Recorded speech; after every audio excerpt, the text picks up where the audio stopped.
In the Bank 2016 SCW review for you here today. Going to be talking about the night that every member of the Shield became WWE champion. Honestly, it was an eventful night when it comes to Money in the Bank history. And of course, with this year, the year that we're recording it, is the Bloodline Civil War. Arguably, you could say this night was the Shield Civil War. I'm not on my own, though. Going to be discussing Money in the Bank 2016 with the one, the only Mr. NX Steve in house. And how are you doing? I'm very good, mate. I'm actually looking forward to talking about the show. Like, I've only watched it today, so it's all fresh in my head. And I'll tell you what, it was actually a pretty good show. I've got to say that when it comes to Money in the Banks, this was billed, by the way, as the greatest Money in the Bank show ever at the time. And of course, it's pretty good.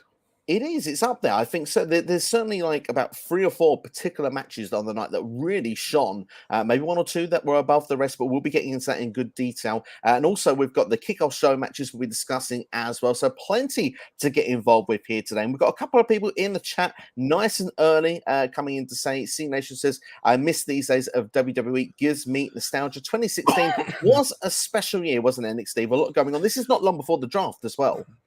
I tell you what, the first match in this pay-per-view, the first entrant, I was like, my God, flashbacks already, man. I was as soon as I heard the music, I was raving. I was like, yes, I'm well up for this.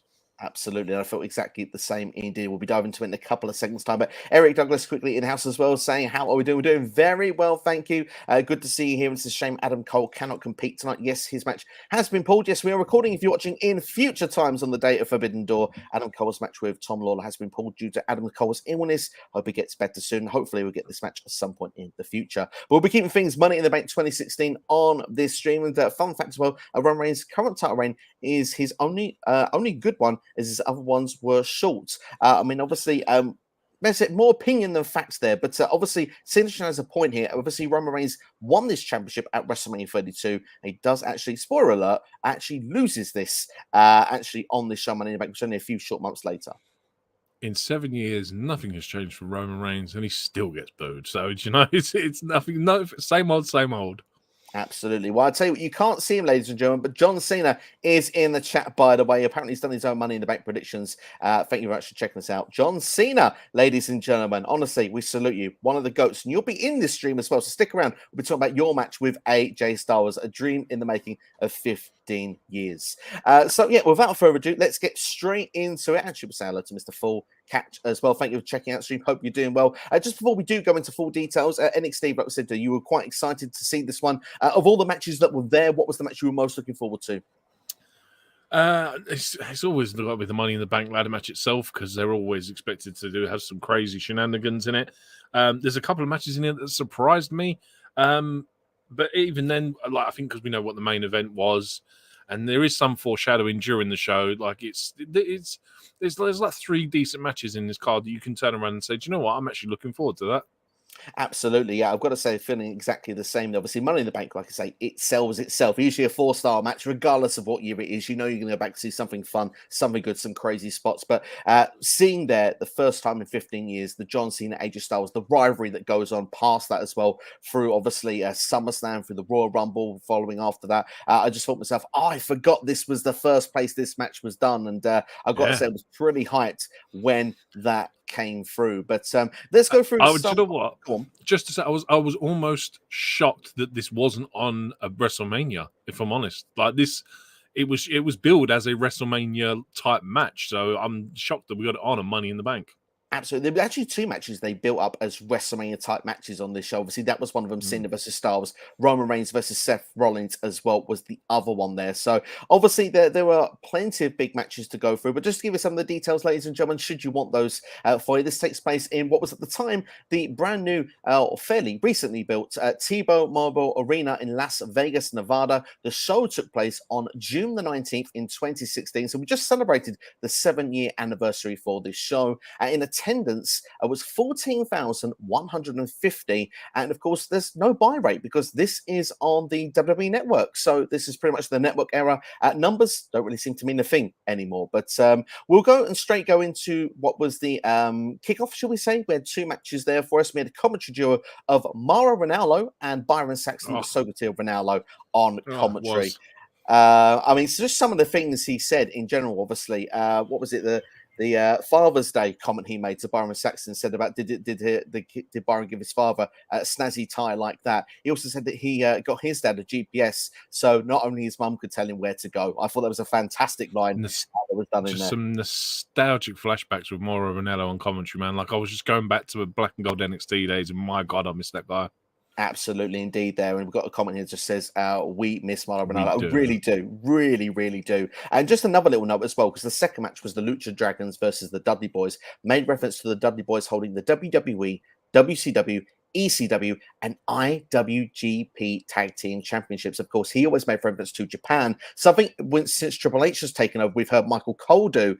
Mauro Ranallo was doing it back in 2016, so maybe not so new after all. Yeah, it's like I said, it's. I'm so glad that they've started incorporating more of their history, more like even the littlest things that we get in just WWE, where they seem that their NXT championship reigns just don't mean squat on the main roster, but now it's all being incorporated, and especially with the likes of Rhea, because she's the first female to ever be UK women's tag team, like across every brand. She's held everything. She's the first one. I think the only other person that can possibly do the same is Alba Fire, because she's the only other one that's been UK champion that's still in the company. True story. Very true story there. It's a fun fact as well there. I love we've got a Mamma Mia shout, by the way, in the comments there from C Nation. That's pretty cool to see. Just a quick shout, by the way, our John Cena comment does come from Joe, who's a regular viewer on this channel, by the way. So he's changed the name because John Cena is his absolute favourite. And you've got to say, we love to see it. Love the name change there, Joe. We'll remember that going forward. But we will still have a bit of fun with John Cena as well as we see the Joe Cena. Joe Cena, exactly. Joe Cinehouse. Perhaps a relation.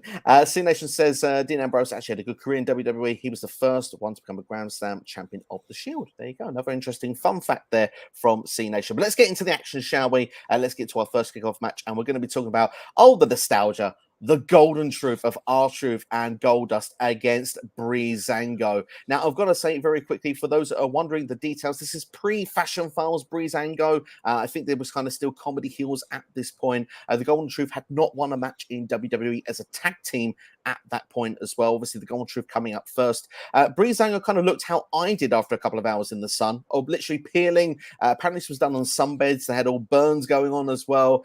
Literally, this kind of was like a one-sided affair.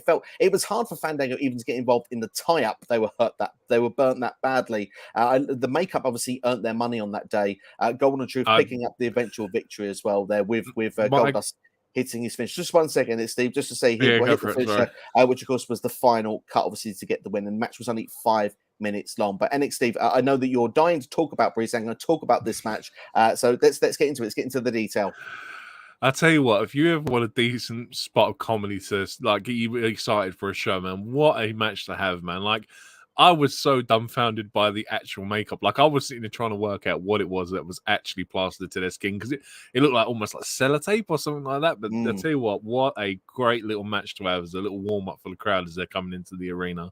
Absolutely, and that's a fun fact as well you make as well, because also this arena's half empty at this point. Like, it's very early days. The kickoff's like 10 minutes in when it started, so literally fans are filing in as this match is going on. But like I said, this is pure comedy. That is what that's here for. With the Golden Truth, we know that's what they do. Breezango, we know that's what they do. But was this your kind of comedy, or is it, as Dave Meltzer's rated this, an absolute dud?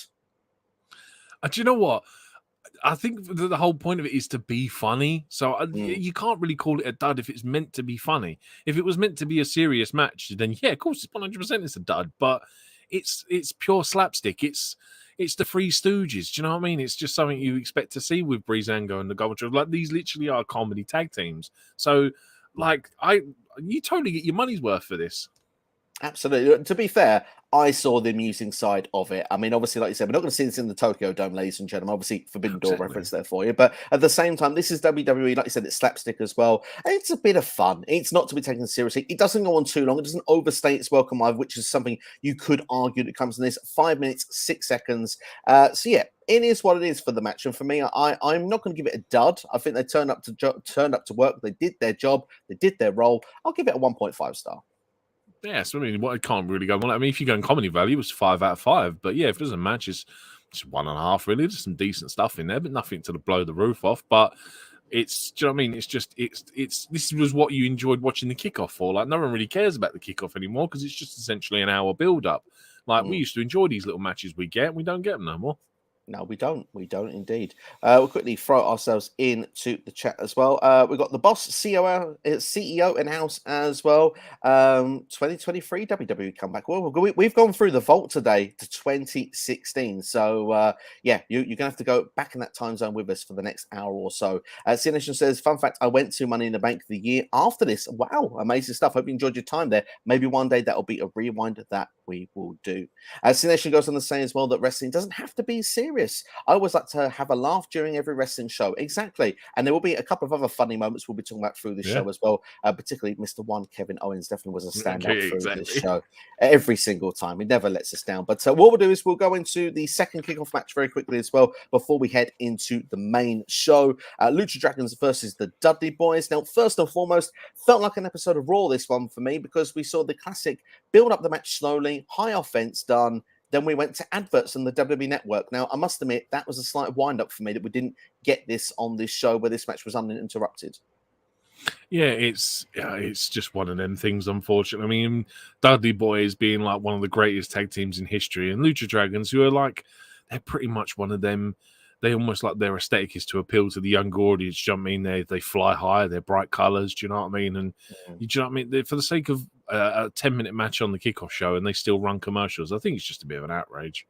Especially when they're talking for the rest of the time. Like, they have, like, I don't know, Renee Young, Corey Graves all talking about all these matches going to be on the main show and stuff. And it's like, well, have the adverts then or after the match, before the match, not during the match. I mean, obviously, these guys, they work hard to get onto the show in some format, at least give them their time, But, I mean, end of the day, the match is okay. For me, it doesn't stand out too much, but obviously the Dudleys are dominant for most of it. They hit a Doomsday device as well. But after this, Devon accidentally clotheslines Bubba, which I thought was an interesting note. But the Dudleys go for 3D. Kalisto manages to hold onto the rope. Therefore, Devon chases him. He ends up going over the top rope to the floor. Kalisto hits the Selena del Sol on Bubba Ray Dudley. And afterwards, we get a Dragon Bomb from Sin Cara, a.k.a. a Swanton Bomb, to get the victory. Surprising that Lucha Dragons picking up the victory, although I guess the Dudley Boyz at this point were near the end of their second reign in WWE. Obviously, there had been reference there. They'd not won the tag team titles on commentary. Therefore, they just wanted to make every other team's life misery. And Mauro did make reference, well, these two had a match earlier in the year on Raw, one that the Dudley Boyz had won. So I guess here it just kind of made sense. I guess the Luchas got their win back. Yeah, I mean, the aging the retiring tag team going out, obviously doing the job, putting the younger guys over. Yeah, it was just a solid result you expect from the new guys versus the old guys. I feel like as well, this is a judge of what could be a theme through this show with some of the matches, because it's described as well as the new era of WWE. All these talents coming up from NXT, a lot of them flooded. Where, like we said, we're not far from a WWE draft, obviously, from Raw and SmackDown splitting up for the first time in many, many years. So obviously, they want to push the new talent, don't they? With at that point was Kalisto and Sin Cara as the team. Yeah, I mean, there's some talking points for later on the show about some of the talent, but yeah, it's exactly that. It's just putting over the new guys, really, and then I suppose what way to make them a bigger name than what they are is by putting over someone like the 10, 11-time tag team champions like the Dudley Boyz. Absolutely. Well, this match was given 8 minutes and 47 seconds and a 2-star rating by Big Dave. What are we going to give it ourselves here? I'll start with you, Steve. I'd say I'd go with Dave on that. It's pretty fair. It's a 10-minute match on a kickoff show. You can't expect more than that. There's not really a story to it. It was just a good little match. Absolutely. It's a throwaway TV match. And the thing is as well, like you say, it's just solid wrestling for the time you got there. People have come and done their job. Solid stuff. Nothing to scream home about. Give it a 2-star as well. I think it's a fair rating indeed. But let's go on to what is the main portion of the show then, ladies and gentlemen. Obviously, we got the intro video package as well. Like I said, it's been billed as the greatest Money in the Bank of all time. Vegas is the perfect place as well for this show. It says tonight, Vegas is vicious is the tagline, which I really liked as well. And they mentioned about 3 special parts of this as well. The opportunity, of course, the Money in the Bank ladder match. The dream match, of course, what we thought we'd never see, John Cena versus AJ Styles, and the rivalry, Roman Reigns versus Seth Rollins. And of course, just a couple of notes as well that's in there as well with the main event in particular. Rollins saying that Roman has earned to be champion, but he hasn't beaten Seth, who never lost the title. And quite Interesting note here as well. Dean Ambrose tells both Shield members that if he wins Money in the Bank, he might just cash in on them. Now, usually when you see stuff like that, it never happens. But effectively, WWE gave their ending away of a pay-per-view at the very beginning in the intro package when you go back to look it over, which obviously is quite a fun ingredient because when you see that sort of stuff, usually as a fan, you go, oh, that's definitely not happening here. It's not even that. They do it twice. There's a point later on in the show where he has an interview and he foreshadows the exact same thing. So, I mean, I guess you take it for what it is, and sometimes you just think, oh yeah, it's all talk. There's no gas. Do you know what I mean? There's nothing's going to happen with it. But yeah, it's I suppose it's one of the things where you like. Again, it's almost a waste of a Money in the Bank contract. Like you've got a whole year's worth of story to build with it, but then the timing of it just felt so right. So yeah, it just, I think it was almost, do you know what I mean? If it just felt like it had to happen if you think about it. Absolutely, obviously, it's a very magical moment, which obviously, spoiler alert, although I'm sure everyone's watched the show. If you're watching a review of this show, obviously, you know, you wouldn't be going, oh, I'm surprised by what these guys are saying. But at the same time, as a video package, I thought that this was all right. It was good for the time period of 2016 for a WWE video package. Obviously, there have been some greater ones back in the yesteryears and perhaps since, but I think that this was solid enough of a start for the show.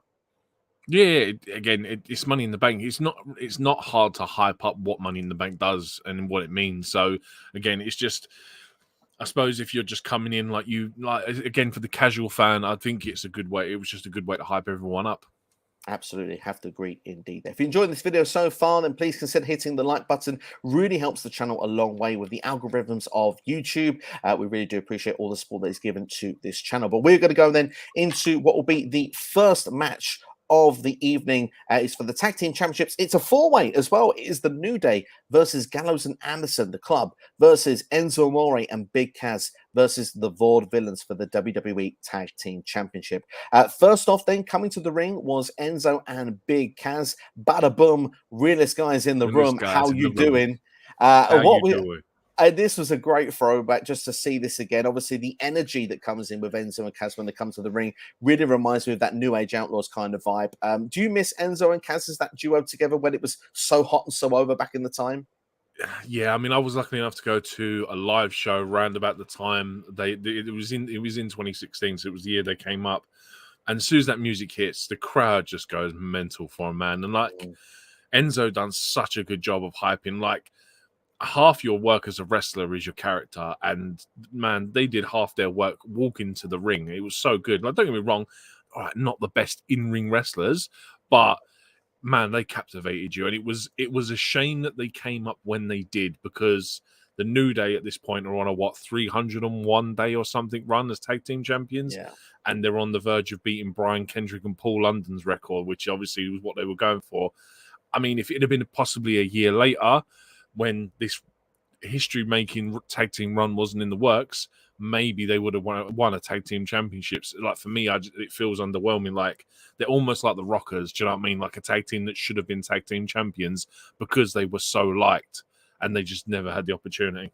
Yeah, I mean, the thing is, like you say, timing is everything. And I think that timing just didn't work for this team. And then obviously they would later go on a breakup. And like you say, to never win tag team gold just felt like a shame. Because when you saw them here, they felt fresh, they felt exciting, they felt different. And it felt like they really stood out. Obviously, people can say what they want about Enzo and Kaz of how things progressed with their careers later on. And obviously how they end up leaving the company. But at the same time, at this moment, at that moment, there felt a something new and something dynamic that could have been there for that division. Obviously, I remember they were a very fresh and bright spark of Monday Night Raw, especially when the draft had taken place later on. Obviously, we've got the Vaudevillians to the ring as well. Then we've got Gallows and Anderson. And then we got the New Day. And the New Day also like to take to the mic as well. And I've got to say, quite enjoyed their little run as well. Obviously, they break things down. They said that Enzo and Kaz kind of reminded them of what was the team of like a Chewbacca, almost a hairless Chewbacca, that's it, and a guy that was a broken down Han Solo, and the big guy does all the work. I found and there was a perfect impression from Xavier Woods as well that just was perfect. My favorite as well, I'm going to say my favorite one out now as well, the Vaudevillians, or as Big E liked to call them, the Monopoly Men, not sure whether to fight them or collect $200 and pass go. I think might have been my Great favorite stuff. line of this entire show. New Day just amazing on it. And one other line they did make as well about the Good Brothers as well, Anderson and Gallows. They were going to send them back to Japan with a bowl of bootios. Of course, eat bootios, so you ain't booty. And they also proved that they are the elite team in the industry today. Ooh. Wink, wink. Obviously, there was a lot of stuff going around with the video game world at that time with the New Day, along with Kenny Omega and the Young Bucks. And I've got to say, that was a really fun walk to the ring with the New Day. And obviously, they did some great stuff back then. Yeah, it's almost like this is the reason why I love tag team wrestling. Like, don't get me wrong, I'm not a fan of the four corners tag match. I'm more of a tornado tag kind of guy, like everyone in the ring at the same time. But the dynamic works, and like I said, you've got what I like to call the 1930s version of the Young Bucks with the Vaudevillians, who are solid in-ring wrestlers. Enzo and Cass, who big guy, little guy dynamic, always loved that. Same with Gallows and Anderson. Anderson is like he's such a great in-ring wrestler, and then obviously Gallows is just his big guy. And then the New Day, the dynamic. You never know which ones you're going to get, whether it's going to be Kofi and Xavier or Kofi and Big E, for example. So it's always an exciting dynamic to see which version of that tag team you're going to get in a match. Absolutely, and like you say, this was a fresh tag team division. It makes sense now why some of the other teams didn't make it to the main showing. Obviously, C Nation goes on to say the Dudley Boyz in 2016 were doing nothing. They lost to the Usos at the kickoff WrestleMania 32. The Usos not around at this point as well, which is interesting to see.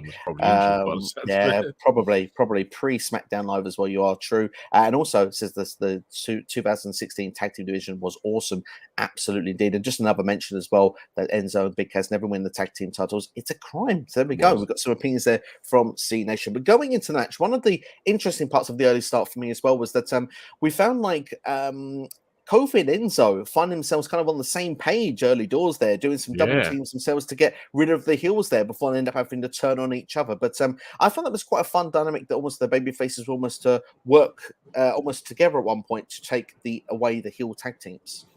It's a good way to establish who you're supposed to be booing for and who you're supposed to be cheering for in this match with those two. But like I said, even the back and forth that Kofi and Enzo have is some really good like ring-based stuff. Like it's kip ups and like flips and reversals. It's some really good stuff. Like I was like for a lot of people that throw shade on Enzo, like he's not the best wrestler in the world, but he could still do some pretty impressive stuff when needed. He was, yeah. I mean, he was the guy, as I said, Big Cass was meant to be the one that did all the work, but at the same time, Enzo was the guy that was thrown around a lot. As this match goes to the breakdown area, I mean, Enzo was literally just picked up and thrown over the top rope, like without any care in the world to land all the opponents on the floor. Obviously, he comes back in the ring. Such a good move, that. It is a really good move. And obviously the Bada Boom Shakalaka was hit as well, which it felt like it was a free count from the referee, but he was still pulled out of the ring in the end, which was a bit of a shame really at that time if he thought we was going to get the tag team titles. But there was a slight botch spot a couple of seconds ago later with Kofi trying to hit Trouble in Paradise. Enzo ducked it according to JBL, but clearly it was a bit of a botch. But then we see that the Vaudevillians go on.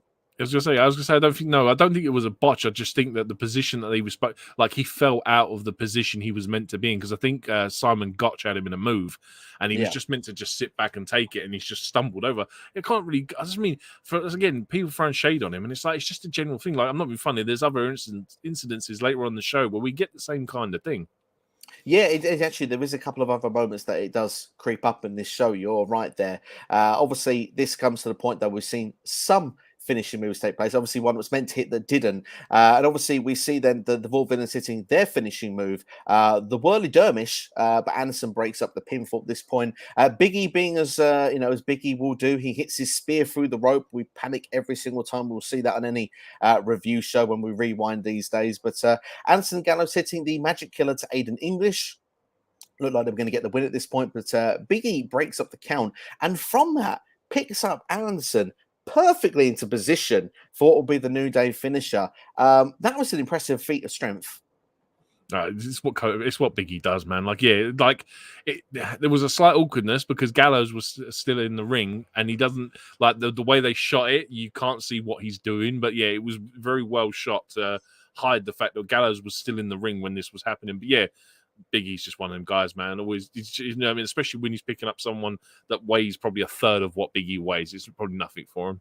No, absolutely not. Then, obviously, as they go to hit that sort of finish and the sort of big ending, kind of into the DDT thing that the New Day do. Obviously, at the same time, Big Kaz, big boots Gallows over the top rope, and obviously the momentum takes Kaz over the top rope as well. But of course, Aiden English is the legal man, ladies and gentlemen. So Aiden English actually takes the pinfall. Kofi gets that pin, and obviously the New Day retain those tag team championships. And obviously, as we go into history, not only do they beat Paul London and Brian Kendrick's reign, they actually go on to become at that time the longest reigning tag team champions of all time, keeping those belts to December, beating Demolition's run. So yeah, I mean, it was a very impressive time to be a New Day fan, and obviously to be with them with the tag team titles. But this for me was quite a solid match, just under 12 minutes in total, and Big Dave gives this a rating of 2.5 stars for me. I thought this was more exciting than that. I'm going to go as high as 2.75 stars for me. I think this was a hot opener.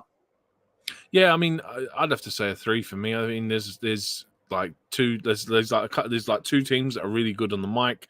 There's there's a few people in there that are really good. Like there's some decent spots. The move where Enzo is thrown over the top rope by Cass, I forget how good that move looks when it's done properly, and it looks amazing. The Magic Killer apparently is the most overpowered tag team finishing move for the fact that they do it to Aiden English, and then he's still there 20 seconds later and they still get the pin on it is amazing. So, yeah, I think it's just a great way to start off a pay-per-view, man. You always want that killer, explosive match to start off a show. Absolutely. If you look as well, their New Day obviously been champions for quite a while, obviously been in WWE for quite a while, but Gallows and Anderson joined that year. Enzo and Kaz called up. The Vaudevillians also not long been called up. So really fresh time at this point in WWE as well. Really sort of, it feels it as well when you go back to watching that match, the excitement and buzz that's in amongst the crowd and everything. For me, it ticks a lot of the boxes. But we're going to go backstage, ladies and gentlemen, and Tom Phillips is with Kevin Owens. And this might just be one of my favorite parts of the show, to be fair. And it's not even a match involved. Obviously, there's a brilliant moment here where it's spoken to Tom Phillips asking Kay about his first Money in the Bank. And Kay sort of says, well, you're new to the job here. Can you make your question a bit more accurate? It's my first Money in the Bank match, but not appearance. I attacked John Cena last year. So for me, I thought that was just a great little moment as well, because you know KO being KO, he knows how to bully everybody. Tom Phillips, I didn't remember, was quite new to the job at that point. But KO, whether he's face or heel, he knows how to pick on everybody around him and make it hilarious at the same time. It's the same character 7 years later, and he cracks me up every time, man. He's so funny. Like, this is why I love Kevin Owens so much, man. The guy is just, aside from being a great wrestler, oh man, he makes me die with laughter. I mean, even in recent weeks where he's been doing this whole anger management thing, absolutely hysterical stuff, man. I absolutely love Kevin Owens. Me too. I hope that Dr. Shelby is brought back in at some stage. Obviously, a 2012 reference for anyone that remembers. But obviously, KO was not alone during this segment as well. And this is where it almost goes up a couple of different levels, because Chris Jericho is the first one to get involved here. And the bickering, of course, begins. And I think this could have been the first steps actually towards how great this duo became an act together, because they saw magic with these two backstage. And obviously, they ended up being tag team partners and best friends for 9 months after this, until the Festival of Friendship in 2017. But of course, Del Rio interrupts this as well.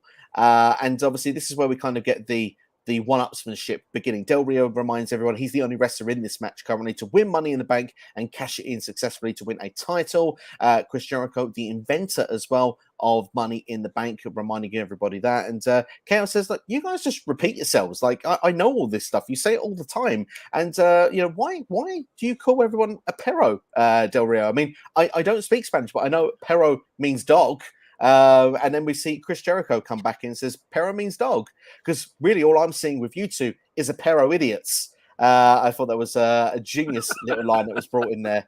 And obviously Chris Jericho had to carry on with his thing of, drink it in, man. Drink it in, man. KO says he'll stick to water. And, of course, when Jericho opens his eyes, found he's left just with Tom Phillips, he just goes, idiot. Stupid idiot. So, this is just a glorious time period all round. For me, this could have been on a Raw, but I'm glad it was here on Money in the Bank. I'm glad I got to relive and watch this again. Highly entertaining. Like I said, the next year between those two is just amazing. And it's just a festival of friendship. Everything is amazing with them two. Like, yeah, I miss it so much. It's like it's a shame that they're both on separate shows, because I would love to see them do it again. Yeah, absolutely. Just even for like a one-off thing would have been amazing to see it Yeah. one more time. But yeah, obviously they're brought into the list of Jericho and everything came through that period. Yeah, it was just a glorious time. But well, one thing that will be questionable for some people, if glorious or not, is match number 2 because well, it didn't start off in the most positive of light. Dolph Ziggler and Baron Corbin. Corbin has a particular style, but obviously Corbin was the Andre the Giant Battle Royal winner. Someone, of course, at this point who had just been called up to the main roster. Clearly a breakout, a proving ground match here, because obviously that's what you get. You get Dolph Ziggler, someone who can work, someone who can do his stuff. But the crowd were chanting boring for the first half of this match. Now, granted, I think this match really picks up for the second half, but do you think that's fair for people to be chanting boring on what is a, shall we say, not a indie style from Baron Corbin? There's nothing better than proving the crowd wrong. This was a killer match. Like, it does start slow, but then you've got Dolph Ziggler, who's like one of the best workers in WWE. You've got Baron Corbin doing his lone wolf, which is best Corbin. Like, the guy come out, and I was like, my God, he looks Judgment Day-ish. Like, I was like, you could put him in Judgment Day looking like that, and he'd fit straight in. But my God, this was an absolute killer match. And like I said, nothing better than proving the crowd wrong. And I have to agree, and especially when this match really does pick up. Obviously, there's the first time I think the boring chance hit, and there's this brutal clothesline, almost like a clothesline from hell from Baron Corbin. He had countered the famous and then actually had countered the super kick as well. There was a count 2. Dolph actually attempts these famouses 3 different times. If he tries it again, he actually gets thrown over the head, like from a powerbomb position into the turnbuckle the second time. He does hit it on that third occasion, though. Baron Corbin actually avoids a super kick, decides to go to the floor, and this was a really interesting spot and could have been a scary spot. I want to get your thoughts on this, Steve. Dolph Ziggler running to the steel steps, but he stumbles somewhere along the way, whether it's on the steps, whether it's on the run. Corbin catches him, has to just do an extra spin before he can land that deep 6. But my God, again, still hit with impact, still hit with grace, and still look very powerful. I tell you what, I mean, if you turned around and said, like, who was like, if you had someone just walked in there and said, who do you reckon is the more experienced, and you've got that sort of mishap accident, like this accident happens, you'd think Baron Corbin was the veteran in this situation, because my God, he does amazing to save Dolph from embarrassing himself or possibly injuring himself, then to carry on and finishing off with a move. Absolutely brilliant spot, man. Like I said, this is it. It pains me to know that they, like, Baron Corbin has done a lot apart from be multiple time champion. I think he's a 1-time IC champ, 1-time US champ, but he's won like King of the Ring, Andre the Giant Memorial Battle Royal. Do you know what I mean? He's done loads of stuff, but doesn't have the accolades to go with it. Like, he's just this was such a good match, man. Like I said, I thoroughly enjoyed this, and like I said, just again, the way he saved Dolph, the way he still pulled it off, just fantastic. Yeah, absolutely. For me, it's probably the spot of the match because of the fact that, like you said, it could have been disaster. Yeah, they turned, chicken S word into, wow, it was like a chicken salad, let's be fair. And it was the good kind of chicken salad, all the extra bits that you love involved on it. But as we get to the closing moments of the match, a series of reversals from both of the guys inside the ring, where there's a deep 6 attempt. And we see that, I think it's actually in their day's attempt, actually, now that I go back and think about it. And Dolph actually lands on his feet, hits the super kick. But again, it's a 2 count. As we get to the finish, both men are fighting on the turnbuckle. Dolph actually punches Baron Corbin off, but as Ziggler gets his foot in to get to the top rope, Baron actually takes him off balance to land back in the ring. He hits the end of days and he gets the win, to the point where JBL even screeches out, "Wow, what a match!" And obviously, I guess you share those sentiments. Yeah, absolutely, man. Like I said, this was a massive surprise for me. Like, when I first saw it, I thought this would be okay, and then this more than delivered it. Like, it over exceeded my expectations, and I can't want anything more than to be pleasantly surprised by the quality of the match. And yeah, this was an absolute killer match. And I think the deep 6 is still one of the most protected finishes. I think only one person's ever kicked out of the move from a pinfall, and I think it was at Drew recently. So do you know what I mean? He's gone 6-7 years doing that finishing move and like never lost a match when he's done it. So it's yeah, man. Like I said, just unbelievable quality. Yeah, really, really good stuff indeed there. And like I said, I think this match is a slow start. It's a grower, not a shower. It's one of those that definitely picks up as the match goes on.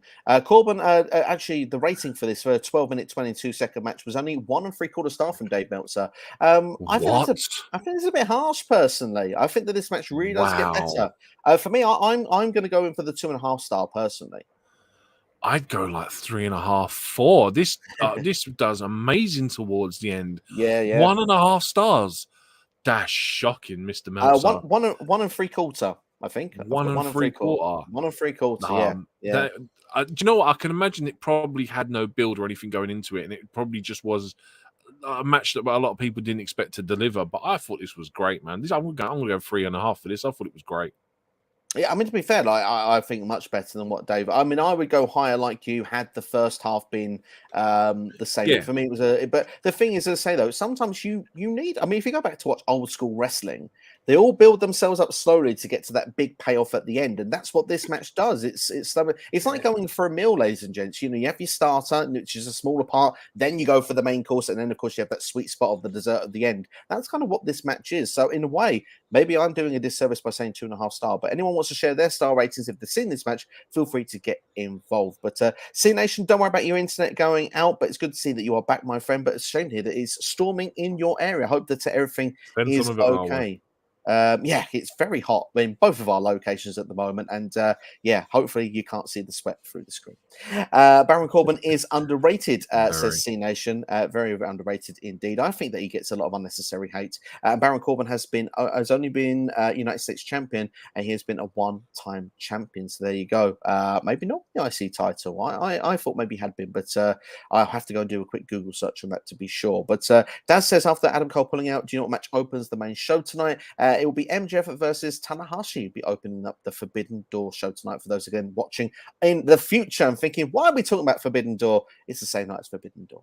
But yeah, that's our feelings then with Baron Corbin versus Dolph Ziggler. So we're going to then move ourselves on, ladies and gentlemen, and yeah, I think we'll get straight into what will be match 3 on the card, and obviously that's a women's tag team match. We've got Becky Lynch and Natalya going against Charlotte Flair and her protege Dana Brooke. Do you remember that partnership, the protege of what is Dana Brooke? She only made reference to this very recently on NXT as one of the things she's had to do in WWE.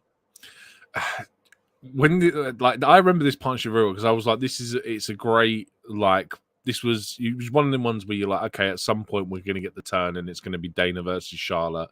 That wasn't my issue at all with this. My issue was the fact I heard Charlotte's music and went, oh my God. Like 7 years in the future, and I've gone back and I'm watching a Charlotte Flair match, and I'm like, oh, okay, I know what's going to happen here, but still, no, it was, yeah, I remember to take the partnership very well, and like I said, they had a very good dynamic, the pair of them. They worked really well on screen together. Like Dana was like almost like how Trish and Mickey James used to be, kind of thing, but like obviously not stalker issue. But I kind of like the bit of the team with these two. Yeah. I mean, I like what they were doing with these two as well. And obviously, they had a bit of a backstory with this of how it was built as well. Natalya apparently had a few championship opportunities against Charlotte Flair and couldn't get the job done since Roadblock, which was a network special earlier that year. Of course, it was the first of 2 Roadblocks in 2016. Don't get me started. But in December as well. End of the street. Yeah, it was indeed. Yeah, literally, yeah. So roadblock either side. The second one was called End of the Line. Yeah.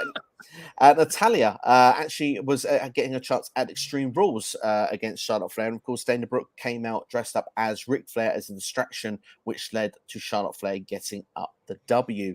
Now, obviously, going into this match here, then tag team match, standard tag team match. Obviously, it was an early heart attack hit by the baby faces. But really, the whole story of this match, it comes down to the end. So apologies for skipping straight to the end here. Basically, Natalya puts the sharpshooter on Charlotte Flair. Dana again doing her role as the protege, making the save for Charlotte Flair at all costs. Becky Lynch gets to Dana Brooke. However, Dana manages to throw Becky into Natalya. There's a clash of heads, which knocks both of them to the ground. Charlotte hits a natural selection, and that gives Charlotte Flair the pinfall over Natalya. Now, as a match, for me, as I say, the story's at the end there, and obviously the story develops further after the match. Natalya actually turns on Becky Lynch. Obviously, he's been consoled by Becky Lynch. Just as Becky seems to go a bit forward, Natalya goes for the attack from behind. So, yeah, obviously a heel turn from this point from Natalya. Obviously, Becky Lynch is well over with the crowd as well. It's a shame because this is one of in fact, the shortest match on the show as well, actually, on the main show of 6 minutes and 58 seconds. But, yeah, all that meat seems to be in the last 60 seconds of it. Obviously, what were your thoughts? It's a TV match for me. It's Yeah. it's just one of them ones that could have been on Raw or SmackDown before this even was on air. The turn makes no sense for me either because Natalya is the one to get pinned. It's not like it was Becky that got pinned and justified Natalya.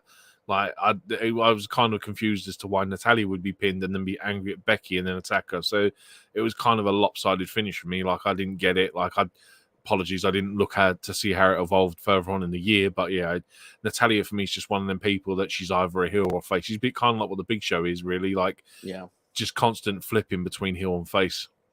Yeah, there's a lot of flip-flopping going. Obviously, I believe both do end up on SmackDown, Natalya and Becky Lynch, if I'm not mistaken, as they go into 2016. Becky eventually goes on to be the first SmackDown Women's Champion at Backlash, which, of course, that's already a retro review on this channel if anyone wants to go and check that out at any point. It's a fun little show as well. But, yeah, obviously here, as I say, it's a TV match, and I think that's the best way to put it. Obviously, this is more of an angle as well than a match also. So, obviously, this is building to future shows towards Battleground and SummerSlam.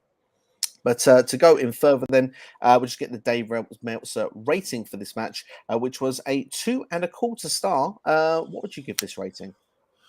How is he giving this 2.25 and he gave Baron Corbin 1.75? What's wrong with this guy? This is a 1-star match. It's a TV match. It was built for the last 60 seconds. Well, what the hell is wrong with this guy? Was he drinking that night or something?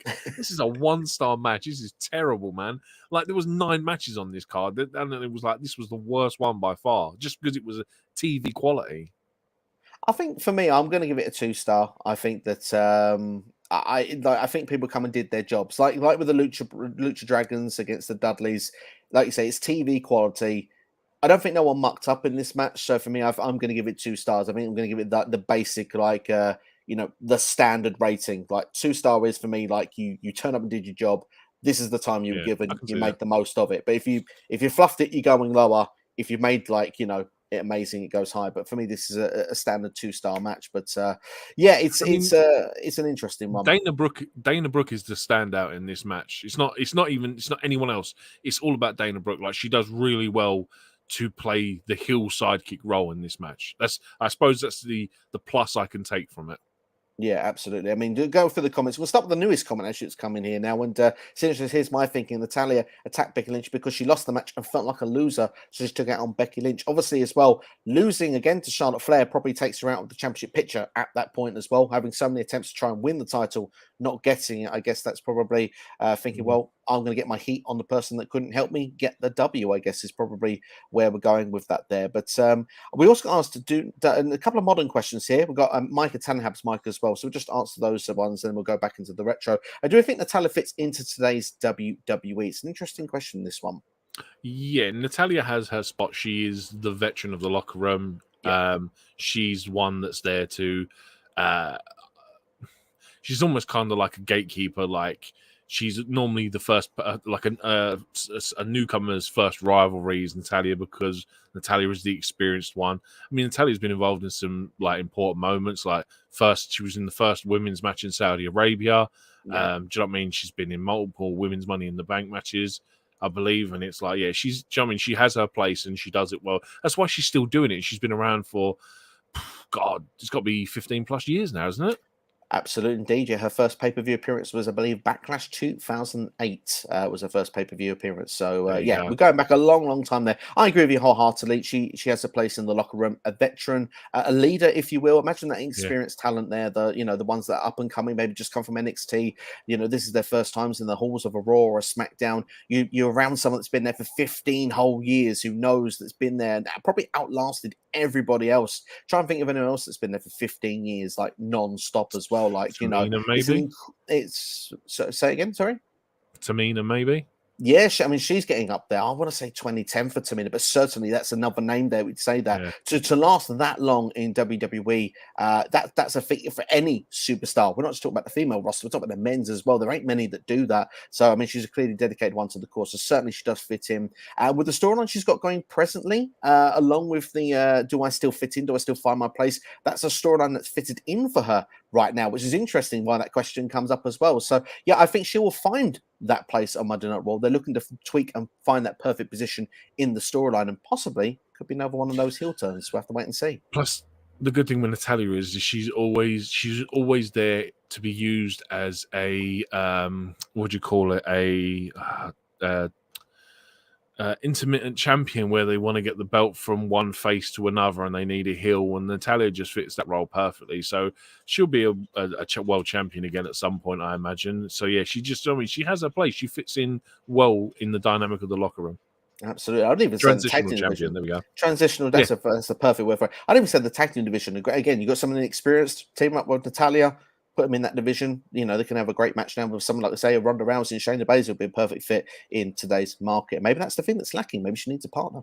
Mike Tanahabas Mike says, for Money in the Bank, if LA Knight doesn't win, do you think whoever wins, the fans will turn on that person LA Knight has got over organically, which is rare now? It's a very good question. Obviously, we'll probably answer this in more detail on Tuesday, obviously, when we're going to do our Money in the Bank predictions, but there is a risk of that.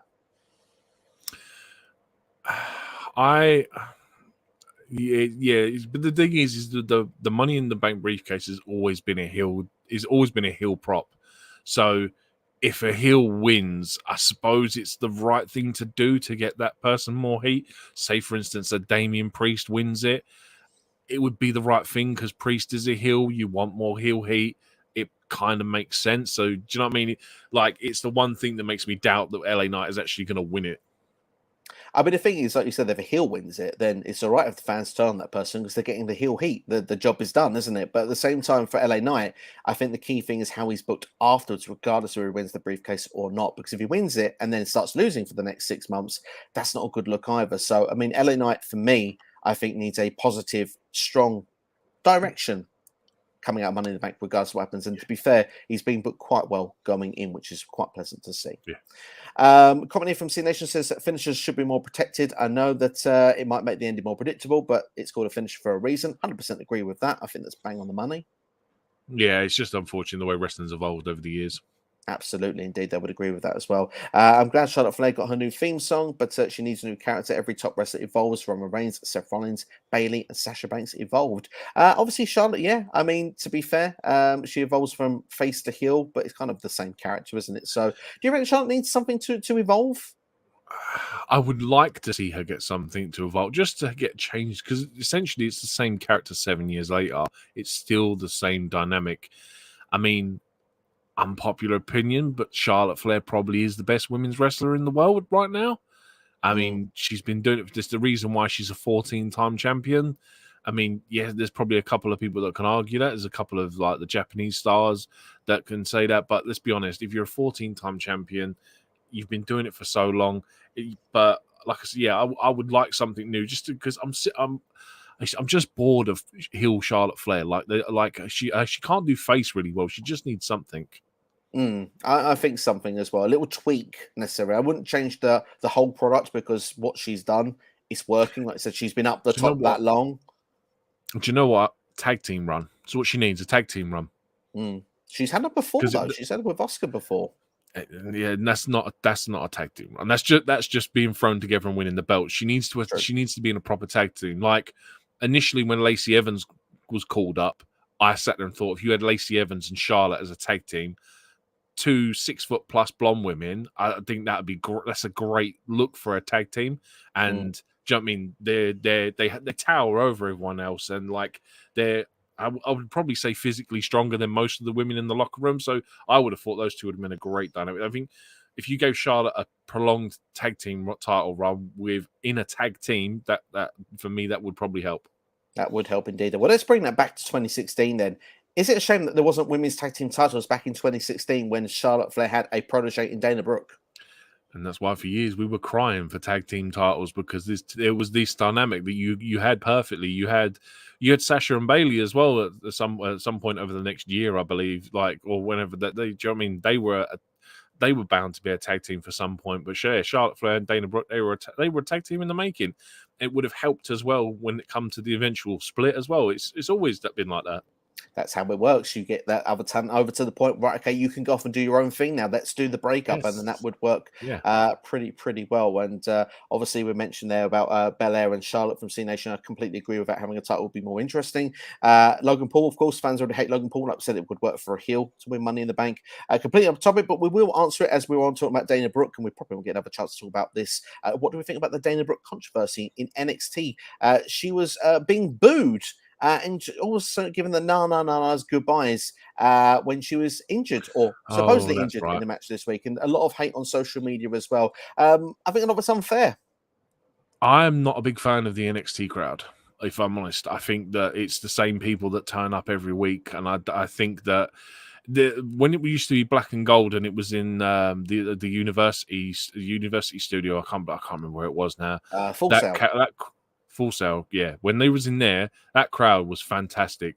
Like I personally think that the crowd that they have in NXT since it went to 2.0 is a very generic, like, do you remember, like, you get the old 1960s shows when someone would hold up a sign saying boo, cheer, boo? I'm not a big fan of that NXT crowd. Like I said, I think it is very unfair. I mean, like, don't get me wrong, Dana Brooke going back randomly for a battle royal was a bit weird, but I think it's the best thing for her because she's going to get screen time, and like, she's been in WWE longer. She's essentially a locker room leader of some kind if she was to go back to NXT because she's been there, done it all. So yeah, I think it was very unfair. But then I suppose if for Cora Jade, it works out really well because she's the heel and all that kind of stuff. But yeah, I'm just not a big fan of that NXT crowd. I think that you can cheer, you can boo. That's totally fine. But the thing is, though, to kind of make someone feel like the way that Dana's been made to feel, like the injury, because she was booed in the Battle Royal as well, probably because people thought she was going to win it. But it's not a thing. It's made the impression that we don't want Dana Brooke in NXT. We don't want her here, which is not. That's not the way to be. Dana Brooke has been working hard to try and get a good opportunity on Raw or SmackDown for the last number of years. She's now been given an opportunity to try and come down to NXT. Look what happened for Mandy Rose. She came out. Obviously, she's not there anymore. Obviously, granted, but I mean, like, they made her into a star that would have been ready for Raw and SmackDown and would have succeeded. A change of character, a tweak of something to have got Dana Brooke to connect again, to then go and break out once again. That's what they're looking for with Dana Brooke. And right now, a redemption story for her will be absolutely perfect in NXT to going forward. And that's what I hope they're going to go and do from this. Even when she was 24/7 champion, she was trying her hardest to elevate the level of the 24/7 title. We know how much badly that title was, but she tried hard to elevate it. So yeah, I think the crowd were just a bit unfair on her that night. She was proud of holding that championship, to be a champion in WWE, and she clearly loves being there. She loves being there. Is there something wrong with fans to not enjoy the fact that someone wants to give everything to the fan base? For me, it's disgusting, and that's where I'm going to leave it at. It is, but then is some of the blame on creative? The fact that they don't do anything with her, and they just do random things like this where they throw her back in NXT and there's no kind of build for it. Do you know what I mean? If it had been different, if it had been a case of, apologies, my noisy neighbours driving past, but yeah, it would have been different if, for instance, she'd attacked a champion after she'd won a match or something. But to come back in a generic battle royal just seems a bit flat. I can argue that the creative can have its part, but I think some of again, you can boo. That's okay. You can boo. You're allowed to with people in this show. People boo Roman Reigns, who's meant to be the babyface. There's a way of doing it. But social media attacks and all stuff like that, that's not okay. There's no forgiving on that for me. We've got Dan Kelly says Seth Rollins versus Braun Breaker was a great match. It certainly was indeed. It was a brilliant main event for that show. But we're going to keep things back on Money in the Bank 2016. We don't go too far off track because we've got plenty of matches to talk about, ladies and gents, and we don't want to fall too far behind. But I'll tell you what, the match you've all been waiting for. Apollo Crews versus Sheamus follows this one. Of course, we're talking about a new era in WWE. Apollo Crews was one of those people that have been called up. They wanted to make a new star. Sheamus, there was a video package of this saying, you want to take my spot. You're not going to take my spot. There was an attack backstage for it. And of course, then Sheamus has been doing well in the Teenage Mutant Hero Turtles movie, was doing well. And obviously, when Apollo went up to him and they said, are you starstruck? Are you starstruck, Apollo? Actually, it turned out to the point that Apollo wasn't starstruck and just hit Sheamus quite blatantly in the face. What were your thoughts with the match then with Apollo and Sheamus as I get my notes ready?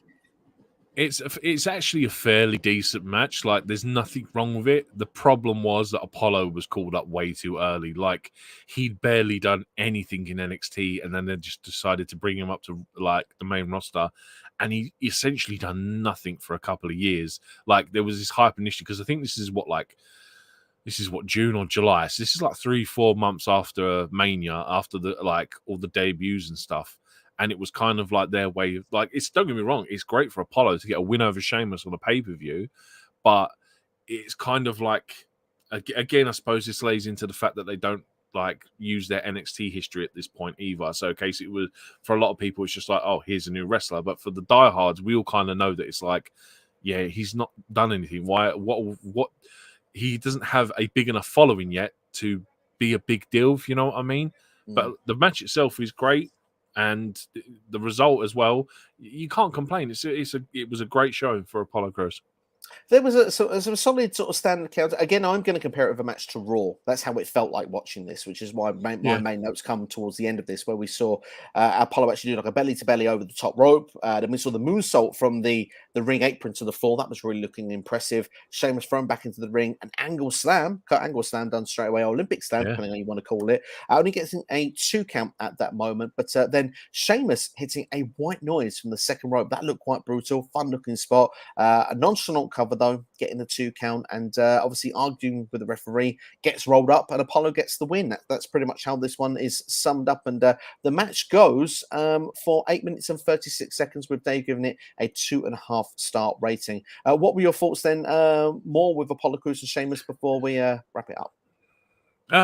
Yeah, like I said, the match was half decent, but I'm never a big fan of roll-ups. Like, I think roll-ups have their places, and when this is a middle of the card match that's got like a 2-week build essentially from when it started. I think a roll-up it's not the greatest. I suppose it's incentive then to carry the story on further down the line. So there's always that. But yeah, I thought it was all right. I'd probably have to go with a 2.5. I think it was a little bit better than sort of a bang average match. I think, like I said, Apollo had a great showing, shown some of the stuff that he can do. You can't go wrong. Like I said, get a win over Sheamus on a pay-per-view, it is always a win. Yeah, it's a big momentum builder to get a win over Sheamus at any time. But for me, again, I'm going with the standard TV match here because that's what it felt to me. Like the main breakout moments are the last minute or two of the match. So I'm going with 2-star. I know that may seem a bit harsh to some, but like I said, the in-ring quality is fine. It's pretty good. But for me, Apollo Crews, a quick question, bring it up to date just quickly. Would you argue, he said he'd been called up too early back in 2016. He's gone back to NXT in the last 12 months, reinvented himself, had a bit of a run, gone for the NXT Championship, didn't win it. Now he's been called up to Monday Night Raw, hasn't really featured much on TV. Is he suffering the same fate that he suffered back in 2016? Pretty much. I mean, again, he's a guy that's probably screaming out for a tag team partner to at least be in the tag team division. Do you know what I mean? Get him some TV time, like just do something. I mean, I know there's loads of decent tag teams at the minute, but I mean, what else is there for him to do at the minute?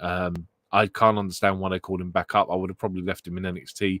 Give him a run as a North American champion or something. I think it would have helped build his character. Like, he still needs to find a character, because at the minute, I don't think there's anything about him that makes him stand out specifically. When he was what was the gimmick he was just doing? The Nigerian Prince or something? Or what was it was his best character for me. Yeah, I thoroughly enjoyed it. Don't get me wrong, the accent wasn't the best, but the presentation, the look, everything, I thought it was really good, and I would have preferred him to have stayed doing that, because I think he was a great little heel. He was, and he won the IC title back at WrestleMania 37 against Big E, and you can't sniff at that. And yeah, I mean, for me, I would like to see use of the tag team division. I think it'll be an excellent shout for Apollo Crews in the modern day of WWE. Definitely, either that or a manager, someone to do the talking, someone just to get something going for him, maybe an MVP or something. I don't know. Maybe he does join MVP and put an Omos. That's Apollo, a team there. Sorry, Omos. Yeah, that's a great shout. That's actually a really good shout. Especially as both of them had the Nigerian gimmicks going on as well. I mean, obviously not to be, just throwing everybody together, but obviously they could revisit that, because we think that was his best character. So yeah, maybe that's something they could look to do.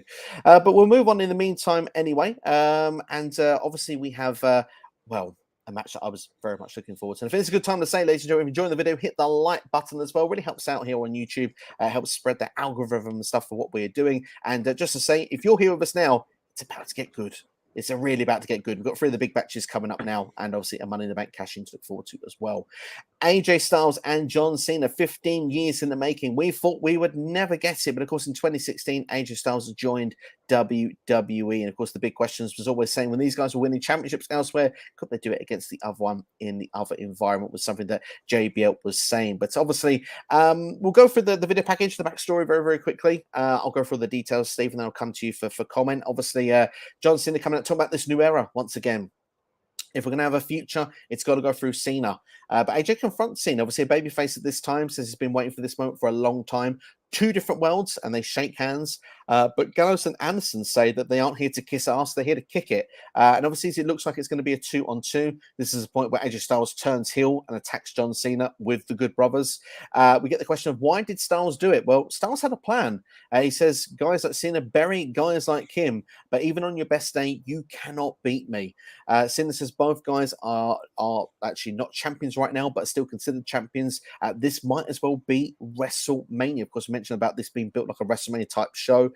John Cena, though, when it comes to the contract signing, provides 2 contracts. 1-on-1 match where we could go back to how we were in the start, the dream match that everybody wanted, leave the cronies backstage, or we could do the handicap match, but it means that AJ Styles left his balls in Japan. Styles, with that comment, signs the 1-on-1 match. We are back to that dream match that we got to begin with. For me, as a video package, this ticked a lot of the boxes and got me really hyped for this match. Yeah, it's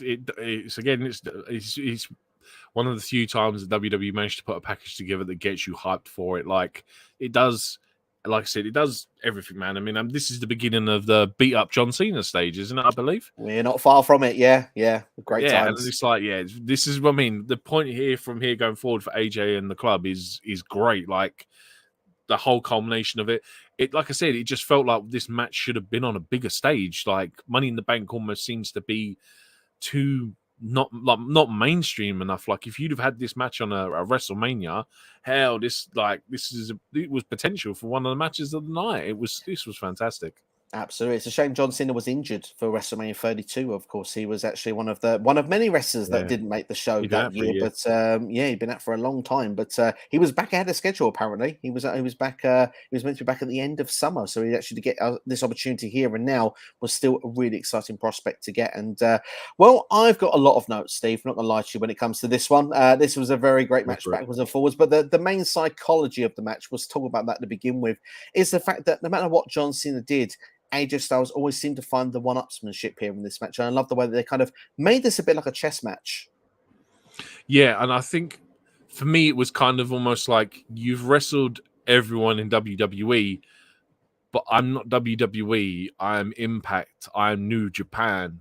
Now you have to work out how to wrestle me, how you have to wrestle a indie guy, essentially. And I thought, it was great, man. Like everything that John Cena tried doing, AJ just had an answer for. And it was like, even before the start of the match, this had like Rock Hogan vibes. Like the crowd was so into this, man.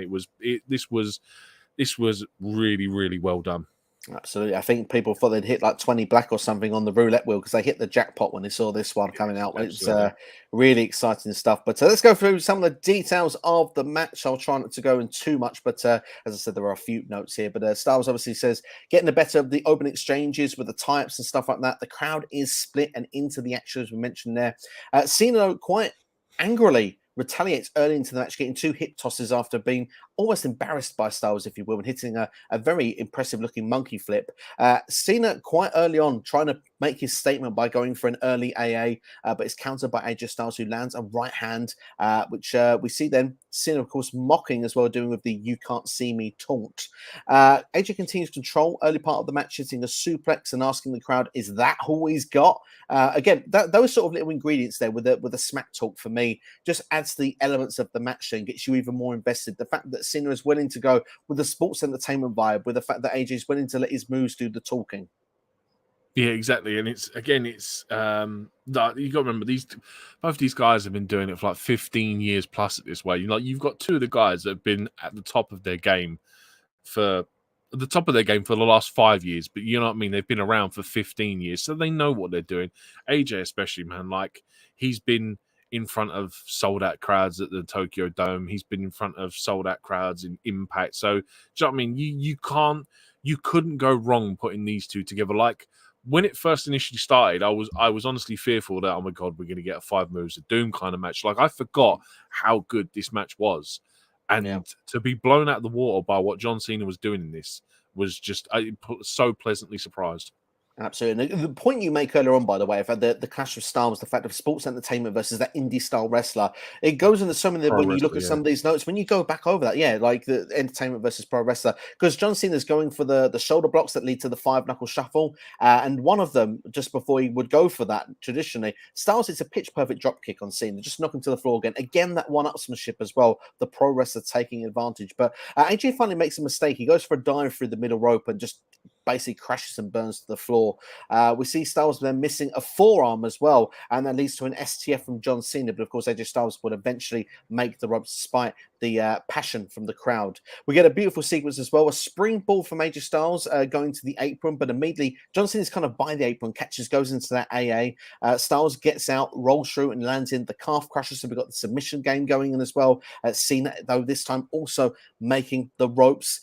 Cena favors his leg, though, of course, after the calf crusher. AJ sort of, kicking those legs, getting some digs in there. But AJ, he gets being put up once again for the attitude adjustment, despite the best attempts. This time it is hit by AJ Styles. He's trying to fit a few elbows in, but it's hit down for the move this time. A 2 count to a big roar from the crowd. Cena then goes for that leg drop from the top rope, but AJ counters into a powerbomb. AJ Styles hitting a powerbomb with John Cena. Really fun stuff. AJ soon, though, goes with his Styles clash, which again, hitting that big move. You think it's going to be over. Another near fall. What were your thoughts when that Styles clash hit? This is obviously just before he's banned from actually doing that as well, isn't he? Like, because he only joined in the because he only joined in the Rumble that year, and I'm pretty sure this is shortly before. I think because he does it with Ellsworth, and I think Ellsworth is the one that does the move wrong, and which is why it gets banned for a while. So like I was just remembering that, like as I was watching it, I was like, I'm sure there was a ban period where he wasn't using that, and he was using the forearm like solely to finish his matches.